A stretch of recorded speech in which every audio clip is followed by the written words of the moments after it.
In the heart of Ethiopia, during a time of chaos and division known as the Zemen Mesafint, or the Era of Princes, a remarkable figure emerged from obscurity. This was a period when the central authority of the emperor had crumbled, and regional warlords fought endlessly for power, tearing the ancient empire apart. But one man dared to dream of a unified, modern Ethiopia. His name was Kasa Hailu. And he would become the legendary Emperor Tewodros II.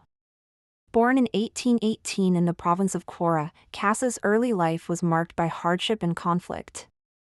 His father was a local nobleman, but after his death, Kasa and his mother were left with very little. He was educated in a monastery, a common path for boys of his time, where he learned to read and write and became deeply familiar with the scriptures.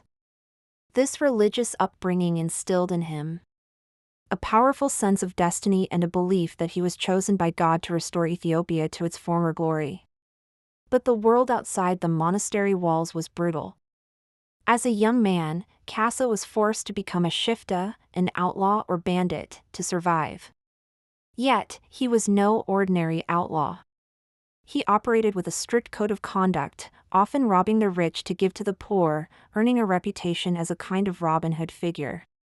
His charisma, military genius, and vision for a just society attracted a large following of loyal soldiers.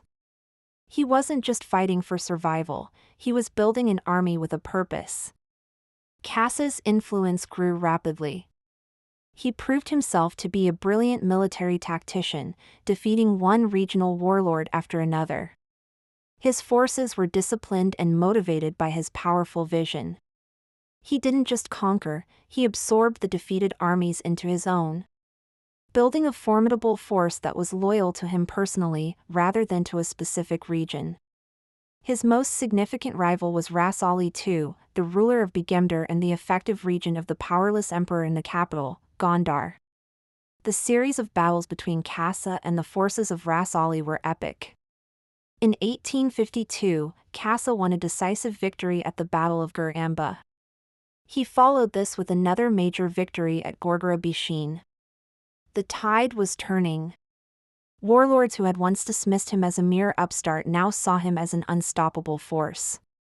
His final challenge was to defeat Wub Haile Mariam, the powerful ruler of Tigray and Semyon. In 1855, at the Battle of Dirasj, Kasa's forces triumphed once again. With all his major rivals defeated, the path to the imperial throne was clear. On February 11, 1855, Kasa Hailu was crowned Emperor of Ethiopia at the Church of Dirasj Mariam. He took the throne named Tewodros II, a name that held immense prophetic significance. An old prophecy foretold that a righteous emperor named Tewodros would rise to power, end the era of division, destroy Islam, and recapture Jerusalem, ushering in an age of peace and prosperity. By taking this name, Kasa was declaring his grand ambition to fulfill this prophecy and restore the glory of the Ethiopian Empire. As emperor, Tewodros II immediately embarked on a series of radical reforms. He sought to abolish the feudal system, replacing the hereditary regional lords with appointed governors who were loyal to him. He wanted to create a modern, professional, salaried national army, ending the reliance on regional militias. He reformed the tax system to make it more equitable and tried to bring the powerful and wealthy Ethiopian Orthodox Church under state control, proposing that its vast land holdings be used to fund his government. Tewodros was also a visionary modernizer. He understood that to compete with the rising power of European nations, Ethiopia needed to embrace technology and industry. He invited European missionaries, artisans, and engineers to his court. Not to convert his people, but to help him build roads, bridges, and most importantly, modern weapons and artillery. He established a new capital, Magdala, a natural fortress that was easier to defend. However, Tewodros's ambitious reforms faced fierce resistance. The regional nobility, whose power he sought to curtail, constantly rebelled against him. The clergy, angered by his attempts to seize church lands, turned against him and undermined his authority among the people. His dream of a unified Ethiopia was constantly threatened by internal revolts and betrayals. The very people he was trying to unite often fought against his vision of a centralized state. His relationship with European powers, particularly Great Britain, also began to sour. Feeling slighted and ignored after a letter he sent to Queen Victoria went unanswered for years, Tewodros's frustration grew.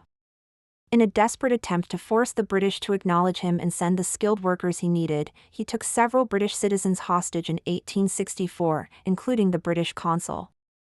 This act proved to be his undoing.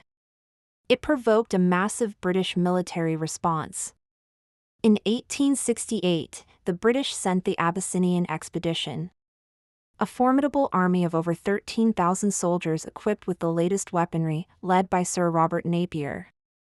The expedition was a logistical marvel, marching hundreds of miles through difficult terrain. As the British forces advanced, Tewodros's own support base crumbled. Many of the local lords, resentful of his rule, either assisted the British or simply stood aside. By the time the British army reached his mountain fortress of Mabdala, Tewodros was isolated and abandoned by most of his army. After a brief but decisive battle, it was clear that his position was hopeless. But Tewodros too was a man who would never surrender. On Easter Monday, April 13, 1868, as British troops stormed his fortress, he took his own life with a pistol that had been a gift from Queen Victoria. He chose to die a free emperor rather than be captured and paraded as a prisoner.